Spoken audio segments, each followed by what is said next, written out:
Hey, I just want to pop in. Me and one of my friends, we had a conversation the other day about our biggest supporters in the very beginning when we started our real estate careers. I would say that my biggest supporter was my grandfather, Eddie Greer. He used to ride around with my magnets on the side of his truck. When he stopped driving his truck and my auntie and them took the keys or hid the keys or whatever they did with the keys to his truck, he actually had my business cards on his wheelchair. Now, mainly though, those cards was on his wheelchair just in case he got stuck or if he got lost. But at the end of the day, my business cards was on the back of his wheelchair. And there was a few times that people had to call me, and they had my number because that business card was on that wheelchair. I remember when I worked at the bus barn. Yes, I drove a school bus. I love driving the school bus. I did not like when the kids got on the bus because it was like hell when those kids got on the bus. But anyway, Mr. The Arthur, which was my boss then, he came to the bus barn one day and he was like, "Yeah, Shanisha, I talked to Mr. Greer, and he was telling me that he didn't have no granddaughter named Shanisha." I said, "What?" He said, "Yeah, he said he didn't have no granddaughter named Shanisha."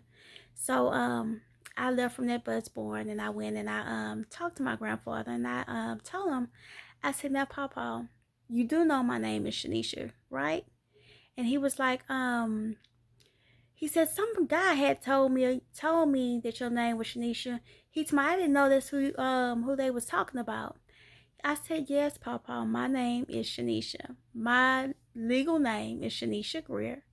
For some reason, he thought my name was Nene. And some people still think that my name is Nene. My son Charles still calls me Nene. I don't know why, but Papa didn't know that my name was Shanisha. But my grandfather would ride around in his truck with those signs on the doors. So I have to say he was my biggest supporter. It's the little things that people do for you that you might not even think about that's really important.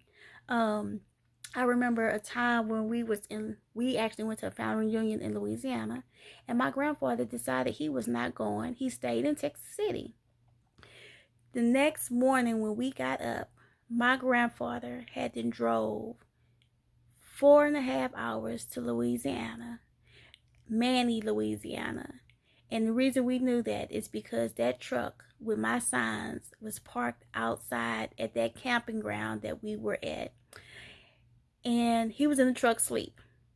But my grandfather, I know he had to be about 70 years old when he did that, but he supported my business, and I am so grateful and thankful that he was my grandfather. The day that my grandfather got hit by that bus um, on Lamarck's side, it was an accident. But when he got hit by that bus, do you know that my business card was still on that wheelchair? My grandfather loved me, and I felt like I was his favorite, and I always will be his favorite, even though he's no longer with me. Thank you, Eddie Boy, for continuously supporting me to the very end.